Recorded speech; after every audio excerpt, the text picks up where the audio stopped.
vitanda, makochi na vitu vinginevyo. Lakini eneo hili muda huu sio mrefu limeshika moto, na mpaka sasa moto ni mkubwa. Kama unaposikia kelele, wananchi wanajaribu kuokoa mali kadhaa zilizokuwa katika mabanda haya bila mafanikio. Chache zimeondolewa, lakini nyingine zimeendelea kuteketea kwa moto huu ambao ni mkubwa na unazidi kushika kasi katika eneo hili. Na mpaka sasa hivi tunavyoongea hakuna msaada wowote mwingine ambao umefika. Sawa, walifika lakini hawakuweza kupata chochote na wameondoka, na inachodaiwa kwamba gari halikuwa na maji. Kwa hiyo bado moto unaendelea kuwaka, na hapa pembeni naona ni gari ya polisi yenye kimulimuli ndio ambayo imefika, gari ya TANESCO ndio ambayo imefika ina kimulimuli, lakini na kilichoweza kufanyika ni kuzima tu umeme katika maeneo haya yote ya jirani, ila moto bado ni mkubwa sana. Moto ni mkubwa na haijulikani kama unaweza kuathiri pia nyumba zilizoko jirani. Ingawa kinachofanyika kwa sasa ni kutoa tu hizi mbao ambazo bado zimesalimika katika eneo hili. Na pengine Ida Mushi, mpaka sasa imefahamika hasa chanzo cha moto huu ni nini? Sasa hivi chanzo cha moto huu hakijajulikana, kwa sababu ndio tukio ambalo limetokea sasa hivi.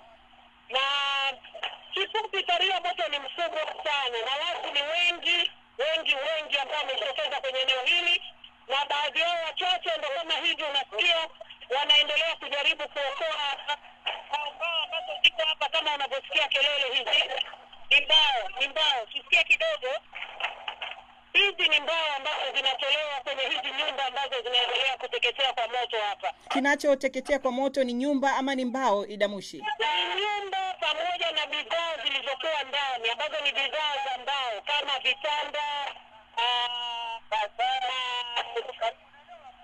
makochi na bidhaa nyingine za mbao. Lakini pia eneo hili lina nyumba, kuna kota kadhaa ambazo ziko hapa na moto unaendelea kuteketea.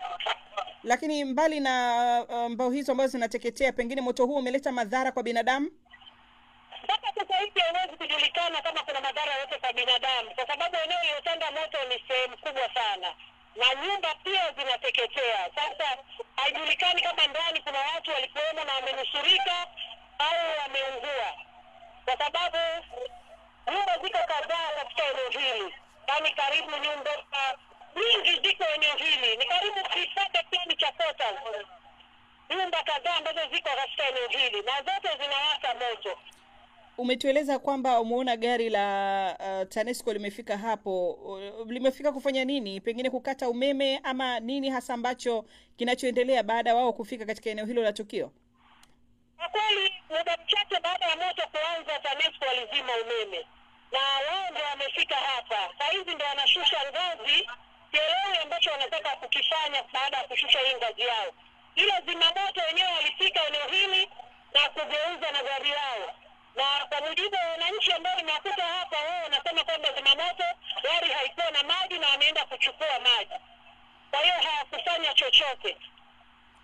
Basi Ida Mushi, mimi nikushukuru sana kwa taarifa hizo za awali. Tutaendelea kuwasiliana ili tuwafahamishe wasikilizaji pamoja na watazamaji kuhusiana na tukio linaloendelea hapo hivi sasa. Sawa, Fadhila. Mimi tutaendelea kujuzana, watazamaji wetu wa ITV, wasikilizaji wa Radio 1 na Capital Radio waendelee kufuatilia vyombo vyetu vya habari kwa ajili ya taarifa zaidi ya tukio hili.